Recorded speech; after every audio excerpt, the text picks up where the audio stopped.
Welcome to my YouTube automotive channel. In today's video I'm sitting in a 2024 Nissan Rogue and I will be showing you which fuse to check in case your vehicle is equipped with the sunroof and it's not working. The first thing to check is the fuse. This video should apply to 30th generation of Nissan Rogues made from 2021 all the way up to 2026.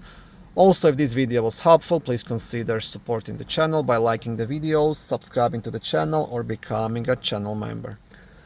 Sunroof fuse will be located in a small fuse box under the steering wheel, just behind these black covers. So you want to pull this cover gently towards yourself to access the fuse box and the fuses. And in the bottom left corner you will have like a small fuse puller which you can use to remove and check any of these fuses. On the bottom of the cover you will also have a fuse diagram, and the sunroof fuse will be this top 15 amp fuse located right here, and this is the first thing to check.